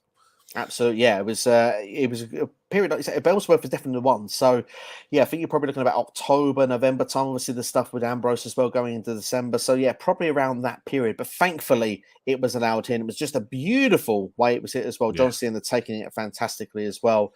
But obviously, after this point, then we see a springboard 450 from AJ, which is counted again, pitch perfect, by the way, with the knees up. AJ sells it to perfection. We're not going to get another attitude adjustment, but from John Cena, but it's a ref bump. This is the point then when the club comes out, hits the magic killer on John Cena to put AJ Styles on top of John Cena. The referee comes to, and we get a pinfall of 1, 2, 3 for me. This is absolutely epic. And to be fair, I think this is the least talked about match of their trilogy. And for me, if this is the least talked about one, it's still up there. It's still amazing. Oh yeah, absolutely. This was unreal. I mean, like you could almost sort of foreshadow how the match was going to end because of like the contract stipulations and all that kind of stuff. But these guys, like, I was so impressed with. It takes a lot for me to be impressed with John Cena because of, like, I know, like, obviously his wrestling style was evolved and we got to the point of the 5 moves of doom.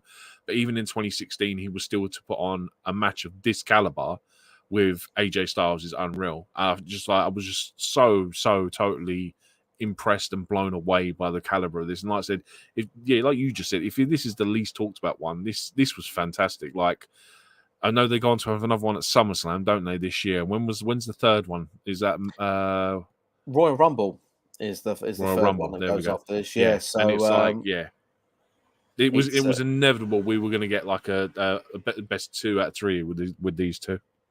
Absolutely, I mean, obviously, John Cena actually gets the win with Big Enzo and Big Kaz at the following show. Battleground was the 6-man tag team match, so the numbers do even up. And then obviously, Cena and Styles gets the win again, clean at SummerSlam. And for me, obviously, we've been talking about SummerSlam matches off camera, me and you, very recently. For me, it's in the top 5 SummerSlam matches of all time. John Cena, AJ Styles in 2016. It's an incredible match, and obviously, in the Royal Rumble one, which barely goes outside of the ring. And I remember JBL Mitchell literally saying there's a 5-star match that he'd called here, one of the best he called of all time. In this match, he's actually upset and screaming the idea that, how we got this sort of false bad finish here between these guys. But hey, it's part of the story. It keeps it going. And for me, this was great stuff. And what would be your star rating for this match? I'd have to go. I think just because of I know it's part of the story, the finish. I'd have to go with a 4. Like I said, I was totally blown away with it. John Cena more than over delivered. I'd have to say a 4 for me. Yeah, well, I'm going to say that I'm going to agree with Big Dave. 4.25 star is what he's gone with. I'm going to agree with that rating as well. And I think for the same reasoning as you, this would have been a full 5 for me had this have had a clean finish. But that ending does knock it down just a little bit. But 24 minutes and 10 seconds. And I've got to say, it felt like 10 minutes watching it. That's how good it was with these two. The it time doesn't let up at all. It does not at all. And literally the pace after this doesn't give up, because we've gone from that, ladies and gentlemen, and that means we go into our next match. And what a good time to put in a Money in the Bank ladder match.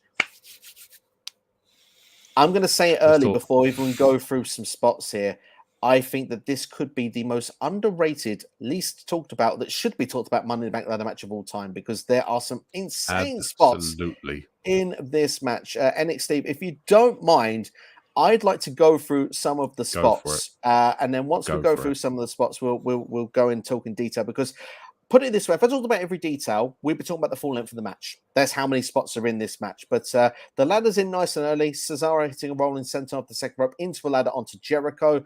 We see Sami Zayn do a fantastic dive on the top rope into the crowd of superstars on the floor. We see KO trapping Sami with a ladder on the apron. I actually want to get your thoughts on this nice and early, because it looks like he's going to run and try and do one of his cannonballs, but he thinks, no, the last second, just sort of turns around, does a super kick. That's just classic KO, isn't it? Just pulling you in. Classic. Oh yeah, absolutely, man.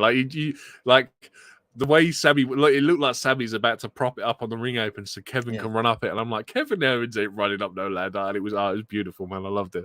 Absolutely. No Shelton Benjamin moment in this match from him, but certainly some great stuff as well. Jericho screaming at Ambrose. Obviously, they had the Ambrose Asylum match, obviously, the previous month at Extreme Rules. 69 thumbtacks, apparently, were pulled out Chris Jericho. Dean Ambrose was in the middle of the ladder, and obviously, he was shouting 69, like 1, 2, 3 with the ladder. Obviously, didn't get to do all of it because he was stopped. I think he got something like that. Obviously, Cesaro doing his uppercuts to everyone in the corner, and KO went, enough of that, and just threw him face first into a ladder that was actually on the corner of the turnbuckle. That was a brutal looking spot, didn't it?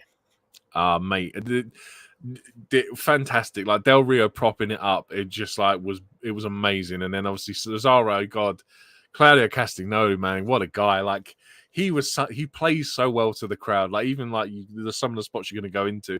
Every time he just looks straight down the hard cam and goes, just absolutely. I love that guy. It was fantastic. Yeah. It was awesome, to be fair. I had flashbacks of the match that he had where he lost his teeth when I saw that spot. I was like, God, it looked like it was brutal. It looked so close, you know? Yeah, literally. It looked painful to me. It was one of those ones where you sort of quince a little bit, you know. But you mentioned Del Rio. He gets quite active in the early stage of this match, doing a drop kick into a ladder into Sami in the corner. That was quite a vicious one. And Cesaro was hanging his legs off the top rope, but was actually laying on the ladder still. So for the first time in history, I didn't mind Del Rio doing the double stomp off the top rope. That was actually the first time I didn't mind him. Yeah. It was one of my pet hates, one of my grievances of when someone's just holding themselves hanging there to getting the double stomp on. Why would you hang? You wouldn't do it. But here were the instance, a ladder's there stopping you. So it kind of made sense for me. My only issue was the ladder was like teetering on the edge of that rope, the one that Del Rio goes past, and I thought, Del Rio will pull it in slightly. Nope, he's just left it teetering, and it was like, okay, and it was like, it was very clutchy moment. But yeah, like I said, it's a spot that doesn't make sense when they hold themselves up. But yeah, it looked brutal as anything when he landed on him. Oh, he did indeed. It really was a nasty looking one there. And obviously, then he puts an armbar on Cesaro at the top of the ladder. But we see KO doing a super kick to Del Rio to break that as well. But Cesaro then with one of the other spots of the match, jumping off the ladder to springboard off the second rope to hit KO with a flying uppercut. I mean, you have to see it to believe it, really, don't you? Oh my God. I was like, I was watching it upstairs in my bedroom and I was like, oh my God, what the hell was that? It was just one of them moments where you're like, oh, what a spot, man. It was great. beautiful, underrated. I don't hear enough people talk about that spot. So for me, that's one of those ones that definitely lives up there with Money in the Bank. And of course, Cesaro landing the King of Swing, actually spinning people around, including Chris Jericho, who then just went flying into a ladder that was laying in the corner. I think it was the same one that Del Rio hit Cesaro with earlier in the match. But yeah, that was a fun little spot they had there. Ambrose jumps off the huge ladder in the corner to do a landing elbow on Cesaro. Of course, instead of the elbow drop with someone laying down, Ambrose always did it with someone standing. And then comes one or more of those brutal-looking spots. And when you say brutal, this might be the most brutal spot in one of the ladder matches in history. The ladder is laying down, ladies and gentlemen, but it's kind of actually on the side bit, so that there's a bit of it pointing upwards. Kevin Owens and Sami Zayn decide that this is a perfect place to land a Michinoku driver. Kevin Owens back. He's literally bent like a pretzel. Oh my God, it looked painful as anything, but my God, it looks so amazing, man. Like, just watching Kevin with his arms and legs just dragging down either side of that ladder, that spot looked incredible. It was absolutely mental. I don't know what went through their minds there, and thankfully everyone was okay. The ladders then are actually connected to turnbuckles either side, with the main ladder in the middle of the ring. So we had kind of like everybody. It was like a bridge, wasn't it? And then it was like a hockey fight where just like three pairs just punching one another over and over and over, which was quite fun. Then everyone getting on the ladders, reaching for the briefcase. Cesaro getting a new ladder. Him and Del Rio at the top of it, though, being pushed off. That rules them out of the match. We see a dirty deeds from Ambrose to Jericho, who's got his legs hanging off the ladder bridge. That was a great little spot as well. KO powerbombs Sami onto the ladder bridge as well, kind of like what he would do to the ring apron. That took Sami out. We saw KO... Go on. That's just the KO Sami spot with Kevin powerbombing him onto an apron or a ladder. Yeah, pretty much, really. And obviously, if there was going to be a revenge from Michinoku driver, this kind of seemed fair when you look back. It was kind of tame in comparison, but yeah, it was beautiful for what it was. But KO was then reaching for that briefcase. Looks like he's the one that's going to go and win. Ambrose, though, pulls actually Owens into the ladder when he gets to the top with him, which makes him actually KO go into the ladder, fall backwards onto the ladder bridge. The bridge, though, then breaks off, so KO's kind of just laying on the floor there. Ambrose is left alone, and of course, then he gains and gets himself the briefcase and is the Money in the Bank winner for 2016. All in all, insane. Fantastic. Like, yeah. I'm sitting there thinking back to some of the Money in the Bank matches we've got and some of the people that are competing in it. And I was like, when this first started, I was like, oh, do you know what? 5 out of 6 of these guys, not too bad. Like, but then I was like, Del Rio whistles. And I was like, my God, I wish I could whistle like that. Like, I'm almost jealous of it. And I thought, you know what? If anything that I'm jealous of with Del Rio is that whistle. And then, my God, that geezer, I forgot how hard he hit because his stuff looked brutal. Like, forget everything that happens outside of the ring with that guy. My God, he is a hard hitter. And what a match they put on. Like, what a sleeper of a Money in the Bank match. Like, unreal. Just unreal, man. Like, you couldn't complain with the 6 competitors in there. Like, there's not many, like, looking at all of them now after watching it, and you're like, tell you what, there's not many people you change out or substitute. Like, I was sitting there watching, and I was like, this is maybe missing like a Kofi Kingston or a Ricochet, but nah, man, this match was perfect. It was perfect, and I've got to say that, as I said, I think it's an underappreciated ladder match for starters. I'm going the full 5 stars. I don't think people talk about it enough, and I think if people are watching this and haven't seen this match for a while, you know, you're literally giving up X amount of time to go and watch the network. You, in fact, are giving up 21 minutes and 34 seconds. It is worth every moment of your time. For me, I'm going to give it the full 5 stars. I don't even care. It's probably on YouTube, to be fair. Go and search for it on YouTube because it's well worth a 20-minute watch. It's so like there's nothing. Like I can't think of anything where there's a bad spot. I can't think of anything that looks like the one thing we didn't miss when Del Rio swings a ladder on Ambrose like it's a chair, and I'm like, oh my God, like that just looked brutal as anything. Like this just has so many shocking moments in it. It's so fun to watch. Like it's easily like if you're gonna pick a match to watch and go back from this show, it's that match. It's that all right. It's a close match, but it's really really good to watch. It's fantastic. I've got to say, really, really enjoyed it. Would you agree with the 5-star rating, or would you go slightly lower? Absolutely, man. So absolutely 100%. So entertaining for that time as well, and the build and everything. Right, winner. You can't really argue that. Absolutely. Do we want to know Dave Meltzer's rating for this? Oh, go on, make me laugh. 4.25 stars. So not so bad. That's not so bad. bad. That's not We'll bad. take that, Dave. We'll take that. But after the match, obviously, we need to calm down a little bit. We've had a lot of fun with the last two matches. We need to bring it down just a little bit. Let's talk about the United States Championship. Rusev versus Titus O'Neil on Father's Day. To be fair, I'm going to say that this match wasn't as bad as I thought it was going to be on paper when I first saw it. These two, so basically it's Father's Day. Titus O'Neil is, was he Father of the Year for 2015, Celebrity Father of the Year, whatever it was that Michael Cole announced on commentary. And obviously Titus's kids are at ringside. I did like the idea though that if Titus O'Neil won, that they were going to celebrate with juice boxes and cookies. I was like, I'm down for that party. I'm there. I'm uninvited. I'm attending. But you can tell you're a parent. You can't you? Absolutely. Give me the juice box. I'm in for the juice box. And there's cookies. I mean, I didn't need to be a parent to be in for the cookies. But at the same time, these with Rusev then going to the floor around Titus and Neil's kids, Titus comes to the floor as well. They have like a big sort of double clothesline on the floor to kick things off. The match kind of goes around on the floor as well until Titus O'Neil's legs pulled with the steps.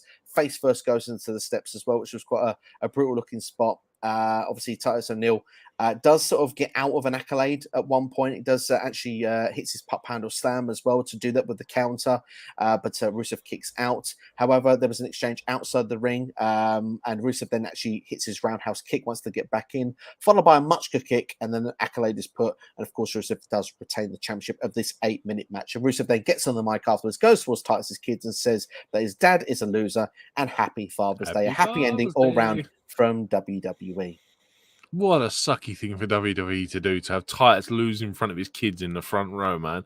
It's not as if, like, it's almost as if it's a trope of theirs, eh? Like the hometown hero losing. It's what a sucky thing to do. It gets worse. Titus gets another opportunity on July the 4th. Obviously, Independence Day, Rusev being from Bulgaria, and Titus lost again. So yeah, it's great for Titus. This is a championship opportunity. Got a couple of goes at this, but yeah, obviously it didn't come out well from him in the end result.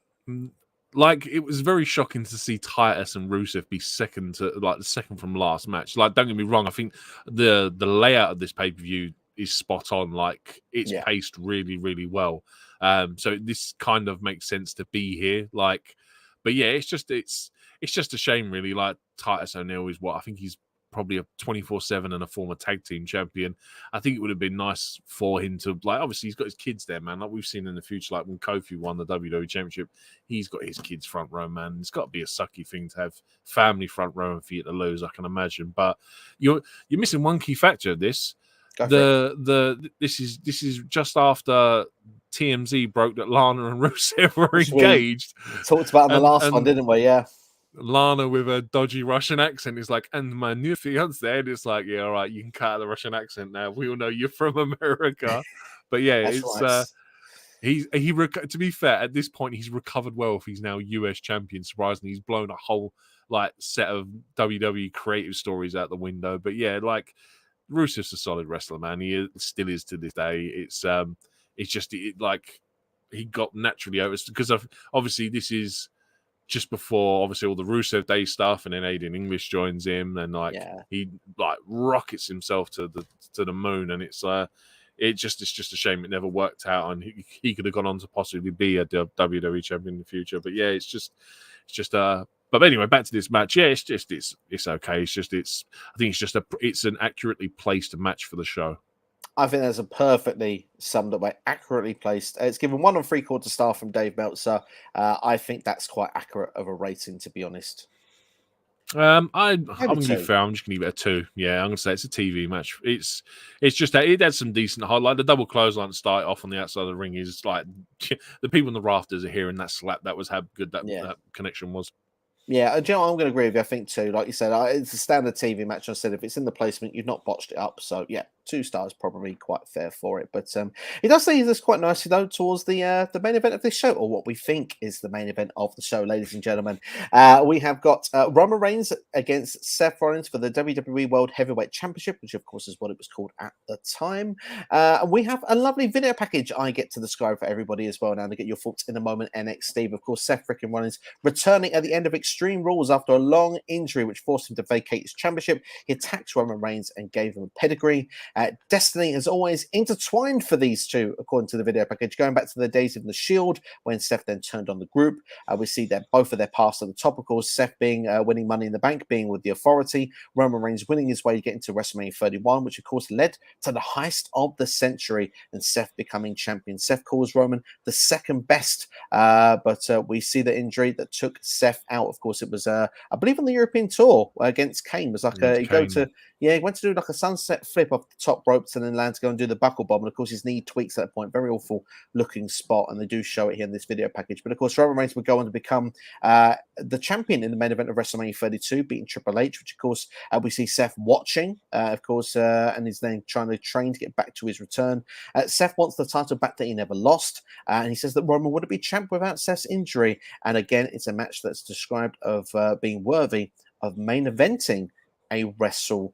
And arguably, had Seth been fit, maybe that could have been the main event of WrestleMania. We'll never know. Of course, this match was supposed to be at the Survivor Series in 2015. But yeah, for me, this was a good video package. I thought not just the fact that it built on the now, but it built on the legacy of what the Shield was, what these two have gone through ever since the debut, obviously from Survivor Series 2012. So for me, this ticked a lot of boxes. Yeah, I mean, it's almost as if the injury to Seth actually helps build this narrative a bit more. Like the whole being out, being the title that he never lost, really just adds a little bit more to it and makes it a bit more personal and a bit more of a grudge match. I would agree with you wholeheartedly with that there, and obviously. The interesting part of this story, of course, and we talked about it earlier on there about how people, treat superstars. Obviously, the babyface of Roman Reigns is booed literally heavily throughout this match. He's not the most liked, popular gent in this one, and I found it quite interesting because obviously, I've got a lot of notes which we'll go through in a minute. But obviously, the story of the match once again, Roman Reigns is kind of. Is the babyface, the choice of WWE. But Seth is meant to have come back as a heel, but is at this point undeniable with the fans cheering. Almost feels like face versus face, even though Seth is a heel going into the match. But the styles of the wrestlers, every opportunity, Seth uses high-flying ability, tried to quicken the pace and stuff like that. Roman Reigns was always a slower, more let's say strategic wrestler with his power. Yeah, exactly. Using his power game and stuff like that, which always suits a heel. You can see how that moveset and style works so well now as the head of the table and the tribal chief, how it didn't work with the suckering succotash of Roman Reigns back in 2015 and 16. Is this, when you look at this now, like it shows where WWE was going wrong with Roman Reigns. Yeah, and you can see the evolution of both their characters, to be fair, because I mean, at this point, Seth is still Seth Rollins. He's not Seth freaking Rollins. Roman, like, just when they're not wrestling in the ring, the difference now is actually quite outstanding because Roman's trash talking is on point now when he's wrestling. Like, if you compare a match from like a month ago compared to this match, you can see the vast evolution of how he's changed his style. And you can see now that like we've got to hit into where WWE wanted him to be. It's just taken 4 years because he's been champ for 3 of them. But you know what I mean? So, but even with Seth, again, you can see same with him. When his in-ring character, when he's wrestling, isn't the same as what it is now. It's so much more evolved, and it's like it's actually amazing to see how much they've changed in time. Absolutely, I would agree with you. And just to say, by the way, that when I say with Roman Reigns going wrong creatively, obviously, is where we're going with that. Because obviously, they booked the guy to be the top babyface, and he was doing well with selling and merch and stuff like that. So, yeah, I mean, he wasn't going so bad as such. It's just more of the fact of why fans were not reacting the way WWE wanted. But let's go into the match details. But have you got something you want to add before I do? No. I was just going to say he was just a predictable champion that like everyone just knew that WWE were trying to force him down their throat, which is no fan wants that, man. We always love it when we get a naturally grown champion. Absolutely, indeed, there. And obviously, we go into the details of the match. And obviously, we explained about the different styles and philosophies going into the match. Obviously, the beginning with the types, the barges from Roman, but Seth upping that tempo quickly, trying to do early suicide dives to the floor. Obviously, the fans getting more and more on the side of Seth as we go through, but we get the mixed reaction for Roman. Roman screams, "Are you sure you're ready?" before he's slapped, before being slapped by Seth Rollins around the face. Roman reacts then by throwing Seth out of the ring and then across the announce table. Michael Cole says that this is a different Roman Reigns with a chip on his shoulder. So wait till a few years later, I say. But Seth has his face slammed against the announce table multiple times. A fun-looking spot, though, earlier in the match. This is where we're going to a bit more of the spots as we go through. Roman gets Seth into a razor's edge position, and then actually transitions that into a powerbomb for a 2 count. I thought that was quite a fun-looking spot from Roman. Yeah, it's like you sit there and like again, same thing. You look at the transition that some of the stuff they used to do. Like it's not something he does now. Like he's very almost mat based now. Like he doesn't tend to do a lot of stuff like that, and you can you again see the transition of how they've evolved over time. Like now, that's something Damian Priest does, which is a razor's edge into a powerbomb kind of thing, and it's like it's again just interesting to see how their character work, how their work has evolved, and how they've delivered themselves and just worked. They've worked out all the kinks in their armor, for example, and they know how to portray themselves like in front of 15,000 people at a pay-per-view. Absolutely, yeah, I 100% agree with that. Indeed, there you make some solid points there, and obviously, as we carry on then into the match, there obviously Seth manages to counter a Superman punch, and that follows up going high risk once again. I mentioned about the pace as Seth Rollins doing 2 dives to the floor, 1 suicide, 1 going over the top, and then he actually lands a swing blade once they get back into the ring for a 2 count. Seth going for a pedigree, but of course his back dropped. Seth lands on his feet, but is hit immediately with a Superman punch for a 2 count. Roman then goes for the spear, but a kick stops that. Seth lands a springboard knee from the outside, and then it's followed by a frog splash. Of course, a tribute to Eddie, I think, was Eddie Guerrero at that time there. But the momentum of that frog splash is a delay, protects the move, and gives us a 2 count. Do you think moments and touches like that, where there's slight delays between the pinfalls, we mentioned about protection of finishing moves, or there's not Seth's finisher, but is a highly regarded finishing move to many superstars across years? Moments like that, where they do that, where it just protects that move, where it's a delay between doing the move and then going to the pin. Yeah, absolutely. Like it's one of them just key selling points of a match. Like it adds more tension and drama to it as it, like, do you know what I mean, as the match is evolving.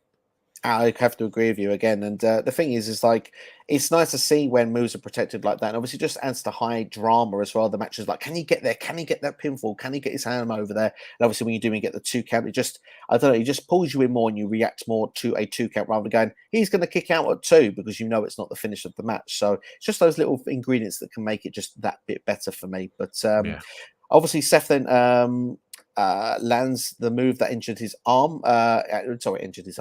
leg, which he does again, that sunset flip thing off the top rope, and then lands a buckle bomb on Roman, again a 2 count. But I think Seth looked like he was trying to be careful when doing that first time. They could really see that it was a very sort of slowed version down of it. It was a very what's the word, like a almost like a softly taken version of it, which I actually appreciated, because I think it sells more that the fact that he's still not too sure on whether his body can handle doing the move. So I thought it was like a nice little subtle touch by him. I do agree with that as well. It's very precise how he done it, and like you said, they almost wanted to be careful, and I think that, like you say, that adds to that narrative, the storyline, and just adds a bit more into the match, because you then start thinking, well, Seth Rollins is one of his first matches back, if not his first match back. Can he go and stuff, and can he keep going? So yeah, but he does land a superplex, followed by the Falcon Arrow, which I believe that's one of the earlier times he does that in his career. Obviously, he does that quite frequently now, but felt very special at the time. Lands another buckle bomb, but Roman instinctively hits a Superman punch, again a 2 count. Seth goes to the floor at this point, and then obviously Roman does the spot that he always likes to do in a lot of his matches, attempts to spear for the barricade, but instead he misses and he crashes straight into it. The barricade doesn't go anywhere, which leads to officials checking on Roman Reigns. How brutal did that spot look to you? It looked pretty bad. Surprisingly, it doesn't just collapse, it just moves as a whole piece. And I'm like, oh, I bet that sucked. It looked like it hurt just a little bit, didn't it? But obviously, with refs checking on Roman, Seth attacks Roman and puts him back in the ring, while the refs then checking if Roman's okay. Both guys squash him in the corner as a counter to Seth's pedigree. Roman spears, and again, it's a delayed count. We get there, so obviously it protects the finisher. Again, great that we mentioned that, so Seth is able to kick out. Roman, though, attempts another spear, but it's counted into a pedigree for a 2 count. That was a fun-looking spot the first time, wasn't it? Yeah, it's... I love the way that again, same thing as he's evolved over time. He has these unique ways of getting into the pedigree. Like this is one of the earlier ones, obviously, but as time has obviously gone on, we've seen even more unique ways that he learns to hit that pedigree, man. It's always fun to see how it's almost kind of like how Randy hits the RKO out of nowhere. It's becoming the pedigree out of nowhere, if you know what I mean. Yeah, almost. Yeah, I would agree with that wholeheartedly. And obviously, after that point, hits one more and gets the free count. For me, it was a surprise that he actually won with the pedigree, getting the free count. Of course, Roman Reigns then obviously had walked in WWE champion. Seth Rollins won the WWE championship. Seth Rollins doesn't get to celebrate for too long because there is a cash in of one Dean Ambrose. But before we talk about that, let's just quickly go into the details of this match. Because for me, I enjoyed this match. I thought that there was a great story that was playing throughout the narrative of this match. And I thought for me, two former Shield, brothers, if you will. Allies. Yeah, allies. And that I thought that they told a really good story in this match. Yeah, I mean, when it first started, my brain instantly just went to, oh my god, kind of like how Charlotte Flair is like, oh my god, I'm just gonna get a 2016 Roman Reigns match. It's gonna be just a bit naff, but it actually, again, pleasantly surprised. It actually turned out really well. It evolves well.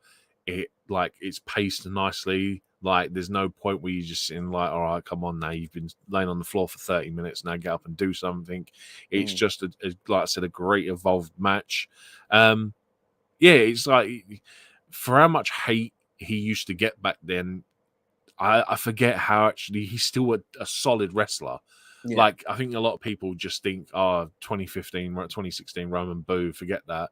But you go back and watch his stuff, and it's just solid work, man. You can't complain with it.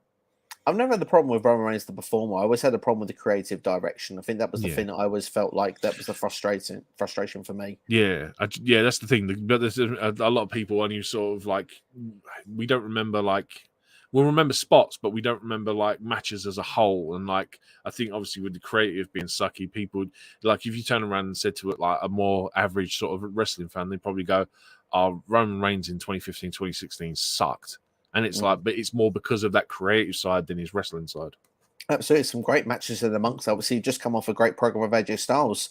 I think the month before at Extreme Rules. So there was some good stuff there from Roman in around that time period. Obviously, you mentioned the heist of the century. Obviously, that match with Brock Lesnar before Seth got involved was a fantastic one as well there. But let's give our rating for this match then. Out of 5 stars, what would be your pull for Seth Rollins defeating Roman Reigns? I'm gonna say 3 3/4. I think it's a solid match. It has its moments. It was getting close to the point where it was getting slightly obnoxious with the amount of times they were kicking out of finishing moves, for example. Like there was almost like maybe one too many near falls. But yeah, I'd say 3 3/4 for me. Big Dave thinks exactly the same. And I've got to say that I think I'm going to go the same as well. Just that storyline narrative. Originally, my mind was saying 3.5 with the storyline of, or for the match quality of what I was watching, because of the fact that I was thinking myself, Roman Reigns needed to be a heel, and that, seeing where he was then to how he is today, and how I think that tweak would have just made things different had Roman been the heel and Seth been the face. But at the same time, I like the way the storyline narrative played out, and it almost feels like that they were playing that transition into the crowd anyway. So for me, I think you're right with the 3 3/4 style. But 26 minutes this match, and like we mentioned, Roman walked in as the champion. Seth has become the champion, but of course the music hits for one Dean Ambrose for him to cash in and win the WWE World Heavyweight Championship from Seth Rollins. I was going to say freaking Rollins there for a second. And of course, obviously the music hits. Seth's celebrations cut short. He's looking towards the curtain, thinking, right, okay, I know Dean Ambrose is going to come out. Ambrose clearly has come through the crowd. As soon as Seth turns around, he's hit with the briefcase. The bell rings, dirty deeds, 1, 2, 3, and Dean Ambrose is your world heavyweight champion. Of course, only 8 or 9 seconds this match lasts in total. But I mean, at the end of the day, it's a cash in. It's harder really to give a rating for this match, so I don't think it's fair to do so. But for a buzz, for a moment, and obviously the storyline narrative of what it brought out of it, the night every member of the Shield was WWE champion, it's incredible, isn't it? It's a storyline narrative.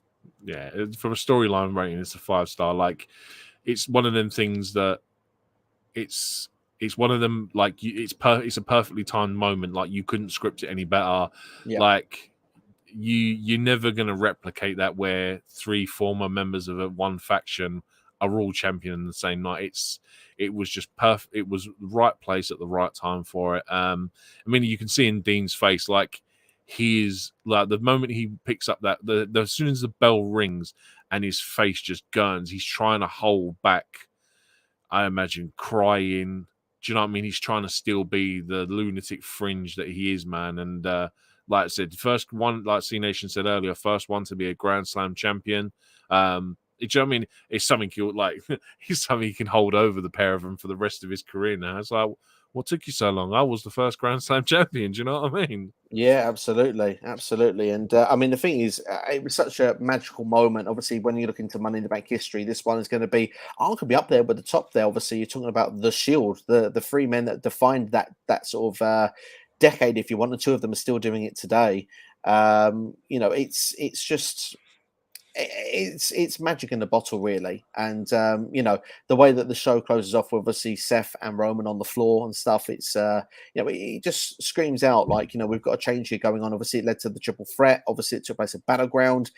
Dean Ambrose remained champion, then obviously going into the draft. Just one question I'm going to ask you though, Dean Ambrose, when you look at the ladder match or back of it, a lot of those spots we talk about how gruesome that ladder match was, but Ambrose doesn't take all of the offense to some of the most worst spots in the match. It felt like it was almost acceptable he could cash in on this night and get the job done.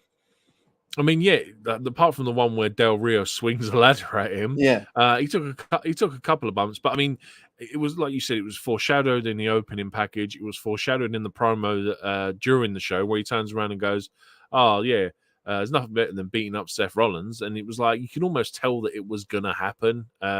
It's just, like I said, it's just one of them things that it really annoys me with the Money in the Bank. That it's your excuse to have a story for 12 months.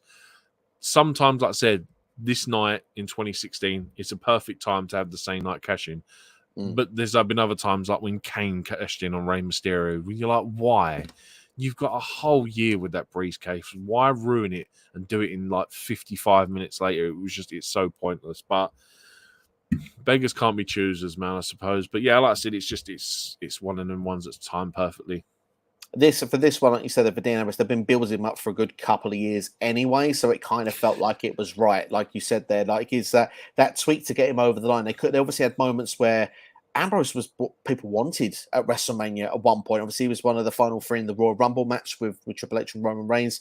Roman then was eliminated, so I thought, well, it could be Dean that could win it. And then obviously Dean got eliminated. Triple H won the title. Mentioned that first roadblock of the two in 2016. Dean Ambrose against Triple H was on that show, and obviously it was only when he went off to have his feud with Chris Jericho to get into the position for Money in the Bank that he repositioned himself back into this position. But Dean Ambrose, for me, I don't know if he would have been given the call to have got the championship without this. So it felt like it was the right move for me to do so. But I lead to a further question then for you. So this thing led to the perfect build, if you want, for the triple threat match for the Shield at Battleground. Was the only time it happened in WWE. They only did it once. Dean Ambrose winning that match at Battleground. And obviously Roman Reigns was missing for a lot of it due to, I believe it was a wellness policy as well. So he was away for 30 days, return in time for Battleground. So it leads to a question that I'm going to leave then to close things up before I give our final rating of the show. Is it a shame the Shield triple threat was never a main event at a WrestleMania? It's just one of them ones that's always going to be there. It's always going to be one of them. And why didn't they do it? Same as why we didn't get the 4 horsewomen at a Mania.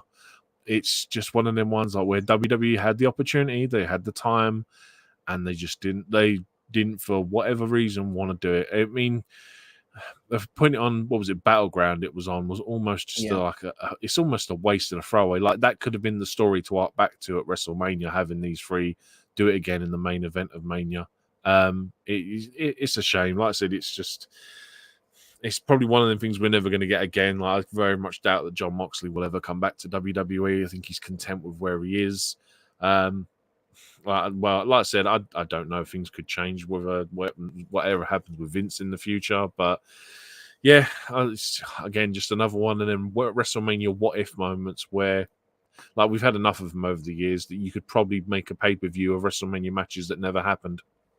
You probably could, and this certainly would be one of the first ones I think a lot of people would put, especially modern fans as well. It's a shame that that never happened at a WrestleMania, but certainly when you look back at it, and I have to agree with the comments you made a couple of minutes ago when Dean Ambrose did cash this in, probably one of up there the best Money in the Bank cash-ins of all time. Probably not the best, but certainly is one of the great Money in the Bank moments, especially for the pay-per-view as well. I mean, like, I know for me personally, Dean Ambrose just felt like a natural, almost like a natural successor to Stone Cold. Like, yeah, you can see, like, Rollins is essentially your Triple H. Like, he was a natural successor for your Triple H. Ambrose was a natural successor for Austin. Roman is Roman. I don't really think he's a natural successor for a lot of people. He is the Tribal Chief after all. But yeah, it's I was glad to see that he actually won a championship, because again, there's so many times that we see wrestlers that don't reach their potential, and for him to be essentially third choice from the Shield, and him to actually, like I said, be first Grand Slam champion, I think that means a hell of a lot, and that's a lot of there's a lot of props to WWE for doing that. Absolutely, indeed, there, absolutely, and of course JBL screaming as we go off the air of the idea of having a lunatic champion. What's it going to be like with the posters, with the kids, and everything like that? And of course, Michael Cole saying we've hit the jackpot here in Vegas for Dean Ambrose actually rolling the dice on this night and becoming world champion. So, all in all, Money in the Bank 2016 of a score rating out of 10. What would be your rating for the show? I'm gonna go. Do you know what? I'm gonna say 7.5. I think it was a really good show. I mean, it's what, 3.5 hours long. There's 9 matches. Yeah. You could have probably taken some of the matches off, given some of the other matches maybe a little bit more time. I don't know, but yeah, I'm gonna say 7.5. Yeah, I mean, there was a little bit of filler in this match, but I would say there's nothing bad on this match. It's actively just filler, and some of them are strategic filler. I mentioned Rusev and Titus O'Neil was perfectly placed in the show. I think 7.5, even 7.75 could be a good rating for this show. I mean, there was, like we said, the 3 main things they're selling here for you. Obviously the main event, obviously the Money in the Bank leather match, and obviously the Dream match. Those 3 things for me are absolutely spectacular in this show. Obviously the middle, and Baron Corbin versus Dolph Ziggler. It's a very good match as well there. I mean, what's your favourite match of the show? I mean, it's got to be the Money in the Bank match. It was when I'm watching it back, it was the one that made me like physically go, "Oh my god!" like quite loudly. And I think like if you do that, that's got to be the winner for me. But like I said, there's for me personally 4 great matches to watch on this pay-per-view that you like. I don't think you can go wrong with. But yeah, for me, the Money in the Bank match. Absolutely. Yeah, we're going to go Money in the Bank as well. Highest rated one, but closely followed by John Cena and AJ Styles. Fantastic. So that block of like about 40, 45 minutes is definitely worth going out your way just to go and watch that show alone. But that's all from us here for this SCW Rewind. Thank you everyone for watching indeed. The next time we do one of these will be for SummerSlam will be the next show. So one of the big ones will be coming up. So looking forward to that. But to NXT, I want to say a massive thank you to you, especially because not only are you here for the review of the show, you actually put the time in to watch the show as well. So it's a lot of dedication, and I appreciate you taking the time out. Gave me something to do on a Sunday because I'd just be doing nothing else, unfortunately. So yeah, man. And like I said, pleasantly surprised. Like normally you get a couple of stinker pay-per-views to watch, but hey, man, your audience have done us a treat this week, and however long the vote was open for, I don't know, but yeah, thoroughly enjoyed it, man. It was well worth the 3.5 hours. Absolutely. Well, hopefully, if you need something to do on a Sunday between now and SummerSlam, we can perhaps get you back on for the SummerSlam show as well. Massive thank you to everyone that's watched the video as well. If you're watching on delay, by the way, thank you so much as well, because of the fact that you actually watched it from start to finish.